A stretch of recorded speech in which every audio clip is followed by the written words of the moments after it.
let's get right into it, no more wasting time. The full guide to training at the gym for hypertrophy, which basically means muscle growth. In this guide, I'll teach you how to become as aesthetic as you can be. What will you learn in this guide? Well, you will learn the fundamental principles of how to train with the intention of building the most amount of muscle. Although this is a basic video, any beginner or even any intermediate gym goer can learn a lot. I have specifically made this guide to focus on the most important, so the most valuable aspects in training. This ensures you'll get the most out of your training time. You won't waste a single second at the gym. Everything will be tailored to building as much muscle as possible. First off, what are the benefits? I think everyone can guess the first one. You get to look good. Look at this guy. Man, this guy's jacked. This guy's bloody jacked. What girl is gonna say no to him? If when you go to the gym, after a couple months you start to see progress, and after 5-10 years you can build your dream physique. Maybe something similar to that after maybe like 5-10 years, depending on your genetics. Trust me, you can just build a lot of muscle and you can look really good. Second thing is confidence.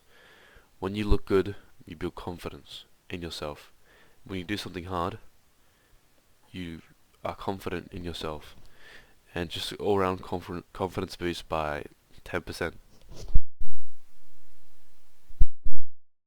Third benefit, you get to be strong. Who doesn't want to be strong?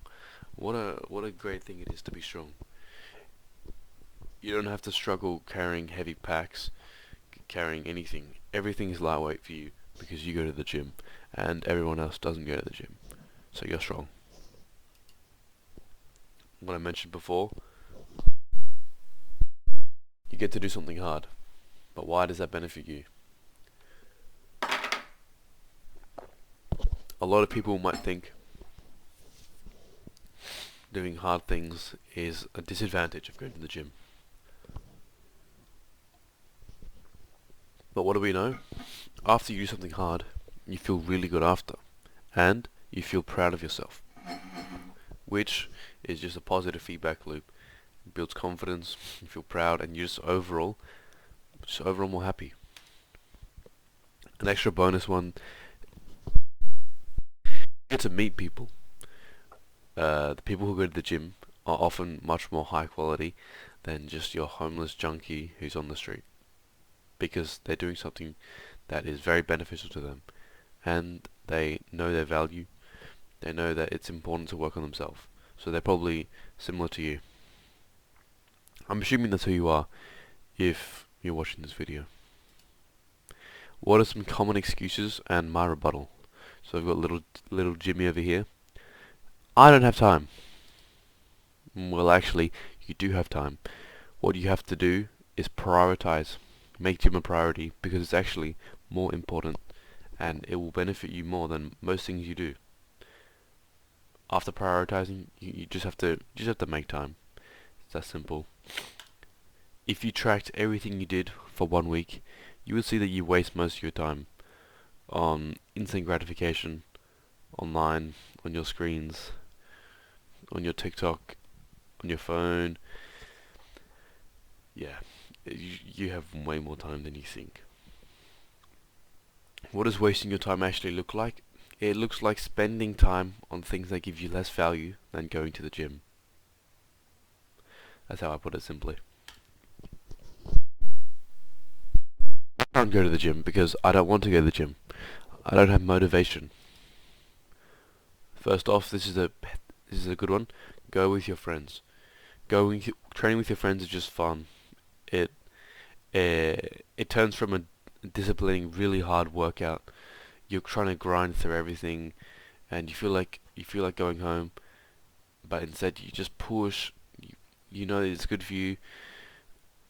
But when you go with your friends, it's just like a fun social event, and you get to build muscle and look good. You get to look so good.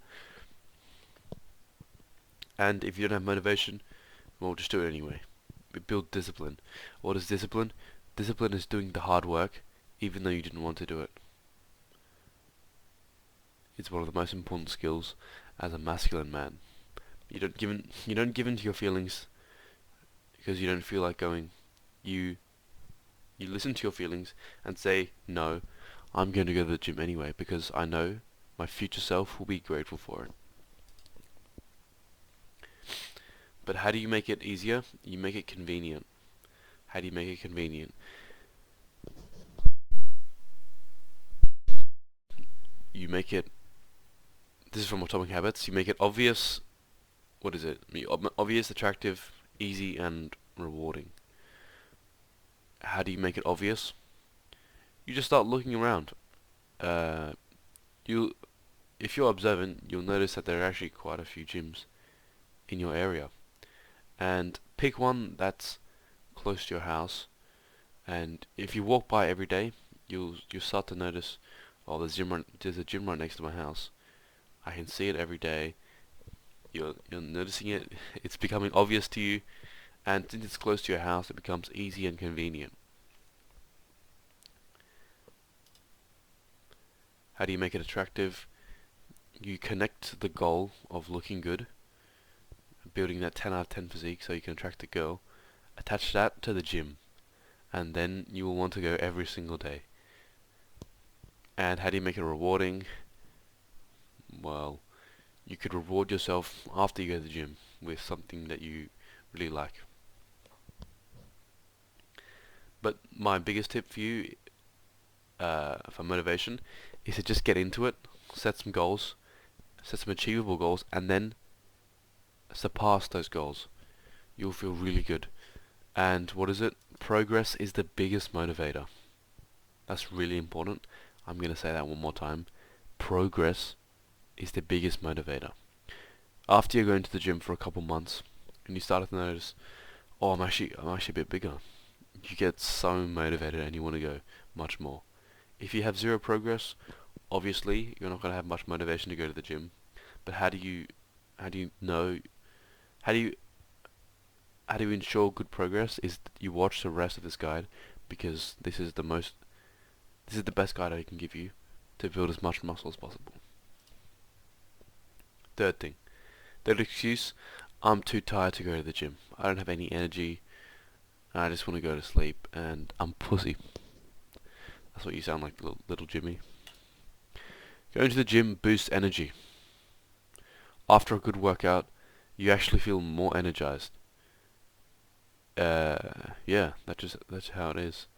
Sometimes it actually drains your energy. I won't lie to you, but often going to the gym boosts your energy. You're in a more bustling environment.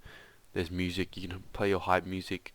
You can just after your set, you just feel more energized. You're like, yeah, I did that. That was hard, and I did it. Gives you energy. You can use caffeine. You can abuse caffeine as a pre-workout, so long as it's not right before bed. That will actually help quite a bit. Just remember, if you can't do any of these things and you still have low energy and you're tired, a shit workout is infinitely times better than no workout. The guy who does lots of shit workouts will become much bigger, much stronger than the guy who doesn't have any shit workouts, just doesn't have any workouts. Remember that. To avoid going when you have low energy, do it first thing in the day. Eat the frog. Or know yourself well enough to know when you have the most energy and go then. Some more excuses. So we have this fat guy over here on the couch. He says, I can't go to the gym now. I need the perfect workout routine. I can't go to the gym. I don't want to look stupid. I don't want to embarrass myself. I don't want to go to the gym. I'm too shy. I'm too introverted. First of all, go with friends. Go with someone who already goes to the gym. It just makes it 100 times easier. If you don't have this person, you can start at I really recommend going to the gym over home workouts, but if you're like really introverted, you're really shy, and there's no gym in your area, you can start at home. can do calisthenics, so bodyweight exercises, push-ups, pull-ups, sit-ups, planks, all that stuff. Maybe you can buy some dumbbells at home. That's okay. It's a good start, but just remember, there's much more potential for progress in the gym. You're missing out on progress if you're doing calisthenics. That's just how it is. I'll say that one more time. You're missing out on progress if you're just doing calisthenics. No one cares. Most people are selfish. Most people only really care. They might notice you, but they don't really care. They're more worried about themselves. They don't really care. I'll give you a good example for this. I was at the gym a couple of days ago, and there was this guy in his 40s, and he was working out in Minecraft pajama pants with the little creepers and zombies on them. No one even gave him a second glance. I don't think anyone even noticed. I'm pretty sure I was the only one who noticed. He was wearing Minecraft pants. If this guy can wear Minecraft pants at 40, Minecraft pajama pants, you can go to the gym. Come on, you can do it. Most of these things are actually just procrastination. So what is the cure to procrastination? Is to just go and take action. You don't need the perfect workout routine. You don't need to sit and know exactly how to do everything and wait for everything to be perfect, because there's never going to be perfect conditions. You just need to go. You're gonna feel some friction and resistance, but just go, because action is the cure to procrastination. If you just go to the gym for 5 minutes, try one machine, and then leave, that's progress. If you do it once again next week, 10 minutes, that's progress. Soon enough, you'll be hitting full length workouts every day, and people will be asking you for your training plan. Results take too long. This is just a low IQ one. Come on, man. Time is gonna pass anyway. After 10 years, you can either be jacked in the best shape of your life, have a very, very good physique, and pretty much maxed out your attractiveness status, or you can just be not jacked. The choice is up to you. I recommend you delay gratification and choose this option. Notes for beginners: you will get sore after a good workout, but after consistent training for a couple of weeks/months, your body will adapt and you'll get much less sore. So after my first workout at the gym, I was really sore. I'm thinking, really? Am I gonna have to have this after every workout? No. After a couple months, your body will adapt and you'll get less sore. You'll still be sore, but it'll be definitely bearable. And actually being sore is actually pretty rewarding, because it feels like you worked for something. Yes, lad, let's get into the good stuff, the muscle groups. We have this jacked guy here. What it makes a man aesthetic is the V-taper. What do I mean by V-taper? So, the V-taper looks like the massive, broad shoulders that taper down in a V shape to the small waist. Broad shoulders, small waist. We get the V shape. How do we train this? Well, the number one most attractive muscle on a guy, I would say, is the side delt, the lateral delt. It makes you look strong. It gives you that bolder shoulder, 3D delts, and it contributes highly to your V-taper. Girls really like this. Trust me. Shoulders are number one. What's number two? It's the back, specifically the lats, not the upper back. So this is the upper back here, but the lats, this muscle here, is what contributes the most to that V shape. You really need to focus on these two. What's after that? The chest. This one's pretty self-explanatory. Everyone likes a big chest. Big chest equals strong, equals you look good, equals you get girls. Next one, arms. This is the most iconic. Everyone wants to see your arms. You want to have big python arms. What the first flex everyone asks you is, oh, let's see that bicep flex. Everyone can recognize big arms, and who doesn't want big arms? Come on, man. Everyone likes big arms. This one is very, very important as well. Core, specifically the abs. Six pack is very, very iconic. If someone sees you have a six pack, they automatically respect you. Just G, it's G. It looks good. It looks really good. I also throw in here legs, quads. Legs are obviously important. You don't want to have skinny bitch chicken legs, but upper body, these ones here, are the really important ones. Side delt, lats, chest, triceps and biceps, and abs. If you prioritize these muscles, you have a much better physique than if you prioritize things like, I don't know. Oh, I forgot to add in here also forearms, and yeah, can't have skinny forearms. If you focus on these muscles here, you'll build a much better physique than if you prioritize, I don't know, you try to get the biggest lower back possible, or the biggest traps. You just won't look as good. Let's talk about neck. Having a skinny neck is very detrimental to your overall look, whereas having a muscular neck just makes you look strong and look. You just look like a man. This guy's a man. This guy's a boy. This is a little skinny teenage boy. This is a man. We have this bodybuilder over here. Honestly, this example's not that bad, but you can just see he has a skinny little neck. If you cover, I just realized you can't see my hand. But let's say you cover his physique with your hand, you think he's just like a normal little skinny 17-year-old. But when you reveal his physique, he's absolutely jacked. But he doesn't look like it in clothes because he has a skinny neck. Don't be like this guy. Don't skip neck. You don't want to be a little pussy. You want to have a big, thick neck. Yeah. So, train neck. This is what will really build your muscle. The three most important muscle building concepts. Number one, never quit. The guy who doesn't quit. The guy who trains maybe 3 times a week but doesn't quit will end up being 10 times bigger than the guy who trains perfect optimal routine 6 days a week for 5 months and quits after that. I promise you, just if you never quit, you will build your dream physique.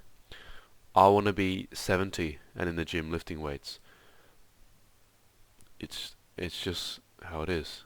Just never quit. But what is something practical that you can do every day in training is to train to failure. Look at this guy here. This guy's training to failure. He's sweating. He's grunting. He's had a really good set. Training to failure is the most effective way, the most important concept I can give you to actually build muscle every day. Let me explain the effective reps model. The most effective, the most muscle building, let's say, anabolic reps are the 5 reps closest to failure. So if you did a set of 10 and you failed on the 10th rep, the most important reps was rep 5, 6, 7, 8, 9, 10. Well, if you didn't get 10, then yeah, obviously, but you know what I mean. The 5 reps leading up to failure cause the most growth. So, what does that look like? It looks like when you're pushing the weight as hard as you can, you're trying to lift the weight. But each time you're pushing it as hard as you can, it just moves slower every time. So you have a decrease in concentric contractile velocity. So each time it gets slower. And on the last rep, you should be pushing as hard as you can. It comes slow, it goes slower and slower and slower. Pushing as hard as you can, it's going really slow, and then it just stops, and you can't push anymore. You keep pushing, you try to push further, and it just comes back down against your will. That's what training to failure looks like. That's how you build the most amount of muscle. You could just end the video here. End the video here, and you'll have everything you need. Train these muscle groups to failure. Obviously train your whole body, but train these important ones here to failure consistently, and never quit, and you'll build your dream physique. But if you want the more specific details, keep watching. The next thing you can do is progressive overload. Let me pull up a definition for you. Progressive overload is the gradual increase of stress on the musculoskeletal system.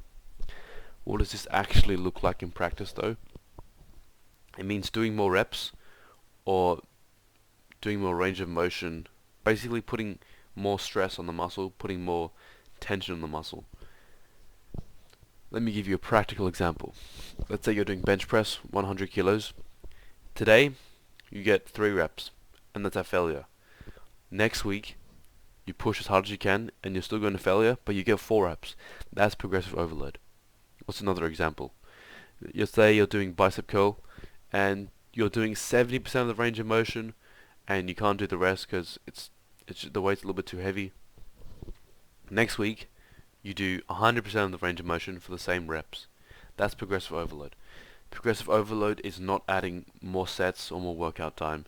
It's putting greater stress on the muscle, putting more mechanical tension on the muscle. These are the 3 most important concepts. What are some other muscle building concepts though? Obviously, have good form, don't cheat. Cheating is like cheating your reps, and having bad form is cheating yourself out of gains.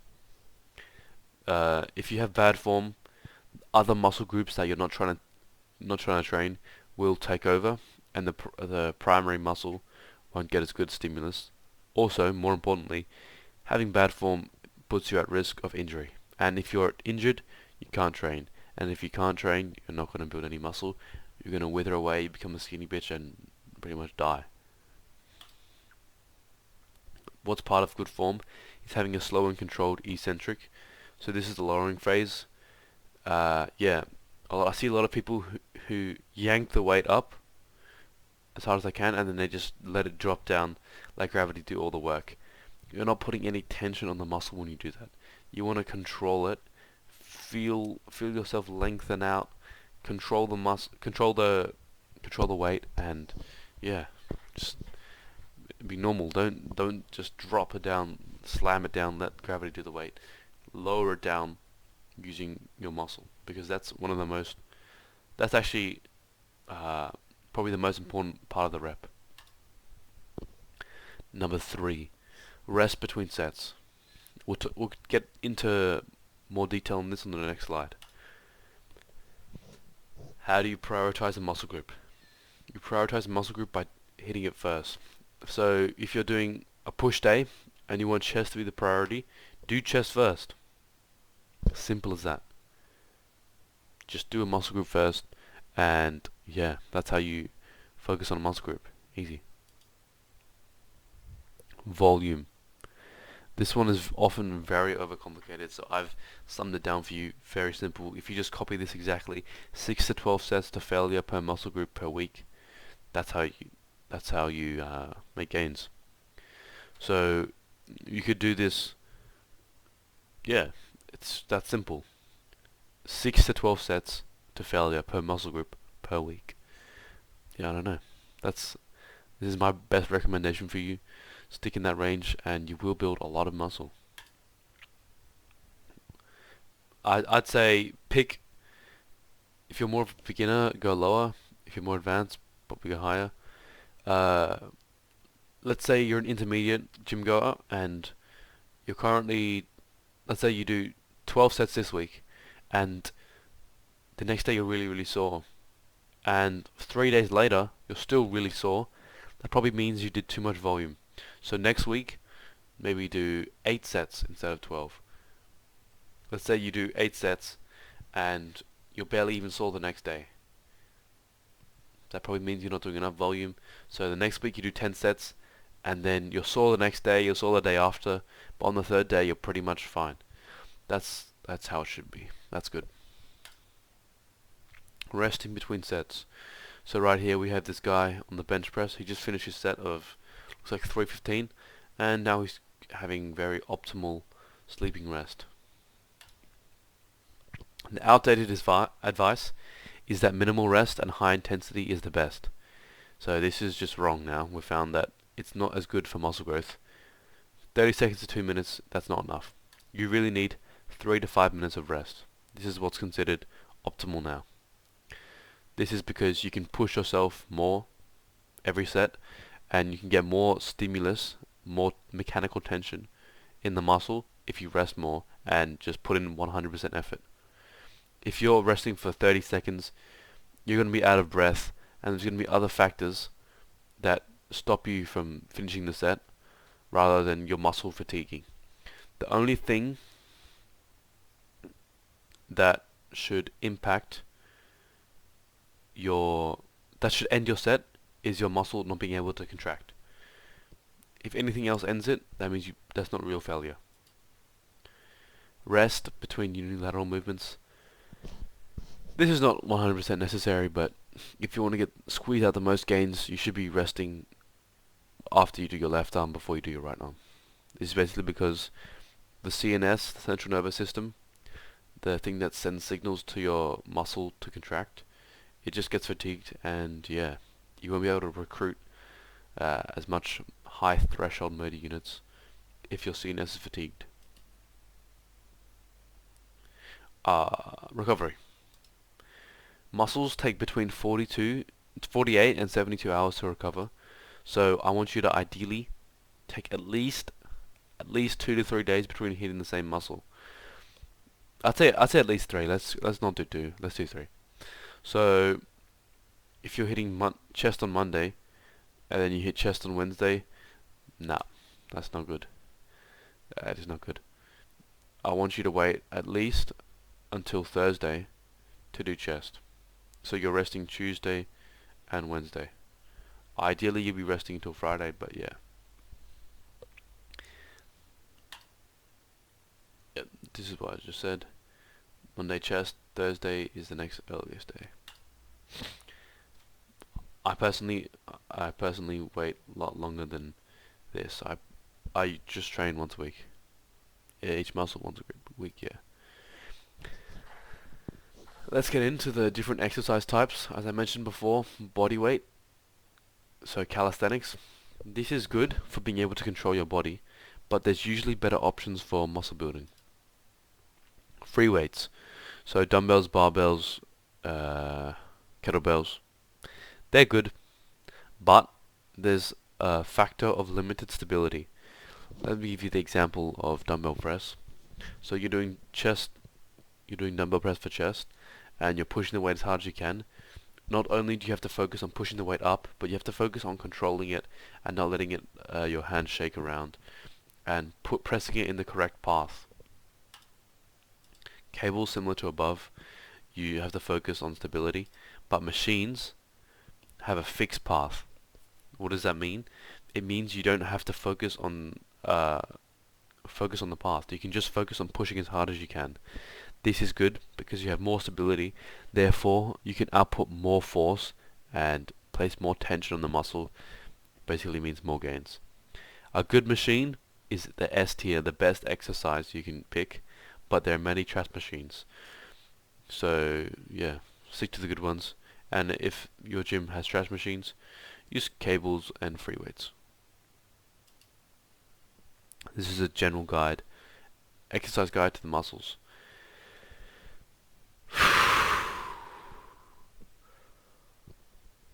So for chest, I recommend presses over flies. So if you have the choice of doing a Smith machine bench press or a cable fly, pick the Smith machine press. For lats I want you to do at least a vertical pull down and a horizontal row. Pretty simple. For the horizontal row, you're going to have your elbows close to your body, and on the pull down, you want to have your elbows flared. For traps, pretty simple, just do a row, and if you really want to grow your traps, you can also add some shrugs. For side delt, the most aesthetic muscle, the best thing for it is lateral raises. Dumbbell lateral raise, cable lateral raise, doesn't matter, just do lateral raises. And shoulder press. Front delt, just shoulder press. Rear delt, reverse pec deck fly, reverse dumbbell fly, whatever, just reverse fly. Biceps is obviously going to be the curl. Most curl variations are pretty effective. Yeah, it's pretty simple for biceps. For triceps, I want you to do a cable push down with the attachment of your choice, plus an overhead movement like skull crushers or giant press. For forearms, very simple as well. A reverse curl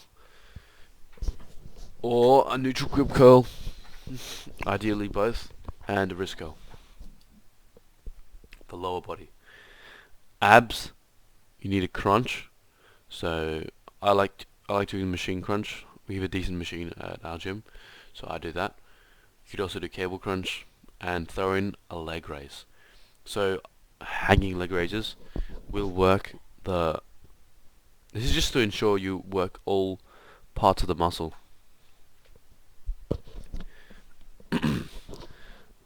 Yep, lower back, hip hinge, so deadlift or something like that, deadlift variation. For quads, you need to be doing a squat and also a leg extension. For hamstrings, hip hinge, deadlift, and you can also throw in a leg curl. For glutes, the most important exercise is to do some sort of hip thrust. So for all you guys, if you have a fucking flat inverted bum, that's negative respect. You need to have at least some glutes. So do your hip thrust if you have tiny glutes, and also do a hip hinge. For calves, all you need is a good old calf raise. So here I've assembled my top 3 exercises for every single muscle. Yeah. Just have a look at these. These are the ones I would recommend to you. They're very easy. They're very, very, very effective. So yeah, just pause the video, write some of these down. Yeah, easy. Warm up and cool down. This is one that's often overlooked. You need to get your body warm before the workout. How do you do this? You increase blood flow to the muscles by increasing your heart rate. To increase your heart rate, you can do 5 minutes of cardio before your workout. Or you can also do some dynamic stretching. I also want you to warm up your vulnerabilities so you don't get injured. Warm up your knees, elbows, shoulders and hips. Me personally, I have pretty bad shoulders, so I do rotator cuff external rotation before my upper body workouts. I just picked 5 because, yeah, that's a good amount. 5 warm-up sets. So let me give you the example. If you're doing a top set of 100, you could start at 50, then go to 60, 70, 75, 80, and 85, and then do 100. You generally want to be warming up till 80 to 90% of your max. Well, sorry, of your top set. What I like to do is to do one warm-up set with like 30 reps to get blood flow into the muscle, get a little bit of a pump, and then yeah, because that blood flow just makes everything feel better. And after you've done that set of high reps, or you only need 5 reps for the rest. So you could do 5 here. So let's say you do like 10 here, 15 here, or even with the lighter weight, you could just do 30 with like 20 kilos, and then 5 reps here, 4 reps here, 3 reps here, 2 reps here, and then 1 rep, and then your top set. Dynamic stretching, that's what I meant before. This is how you get blood flow into the muscle, and just make sure you have good range of motion to do your exercises. And for the cool down, I'm gonna be honest, I don't really do any cool down. It's not necessary. Some studies have shown you can get extra gains if you do some static stretching, but yeah, static stretching after your workout. What are the reps and sets that I recommend? This one honestly isn't that important. Just make sure you're tracking using a diary or a workout app. I'll bring up some workout apps later. So this ensures your progressive overloading. Less is more. The only thing that really matters for sets is weekly volume.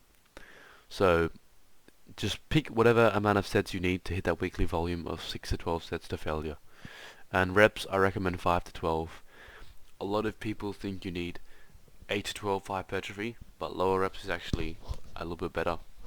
I just have the higher reps here, 12, because it's less tension on, less stress on your joints. Probably, if you're doing 6 to 12 sets per muscle group, which is what I recommend, then it'll probably come out to between 1 and 3 sets per exercise. Split, everyone's favorite topic. Everyone wants to ask you, oh, what split are you on? Truth is, frequency is irrelevant when volume is equated. What do I mean by frequency? Frequency is the number of times you hit a muscle group per week. So in the bro split here, they're doing chest twice a week, so their frequency is 2. Volume, everyone knows what volume is. Volume is how many sets to failure did you do. So frequency is irrelevant when volume is equated. So that basically means split doesn't actually really matter. Just pick one that works for you and choose one that you'll stick to. Tip, this is my recommendation, this is what I like, is to do one that is matched to the days. So Monday is your chest day, for example. My favorite splits, the bro split and PPL. People often say bro split is not optimal, but whenever they tell you that, give them this line. Bro split, I can choose the days that I want to hit something. So for example, right now chest is dedicated to Monday, so every single Monday I'm doing chest. Whereas with push-pull legs, which I used to do, I still like, is push-pull legs rest, push-pull legs rest. So it's like it's an 8-day split. So every day you're doing a different workout. So every Monday, maybe the first Monday you do push, second Monday you'll be doing pull. Pretty easy. And yeah, other options are the Arnold split, which looks like chest and back, then arms, then legs and shoulders, rest. Upper lower split, I'll be honest, I've never done this. This is just shit split in my opinion. Yeah, upper lower. But it works, I guess. If you can only go a couple days a week, you could do that. And full body, I've definitely never done this. I don't know who does full body for muscle building. It's no one who builds, no one who wants to build muscle, no one who trains for hypertrophy does a full body split. It's just, yeah, not it. What are the exercises to avoid? Look at this idiot, he's doing a stupid exercise. Look at her, trash exercise there. Dumbbell chest fly, dumbbell tricep kickback, behind the neck pull down, and front raises. Just get rid of these, you don't need them. As I promised before, here are the 2 best workout tracker apps, Strong and Heavy. You can find them both on the App Store. Yeah, they're very good. I personally use Heavy. Alright, that's it. So next time we'll be talking about diet and nutrition and sleep, which are the next most important things after training. Easy. Well, if you watched to this point,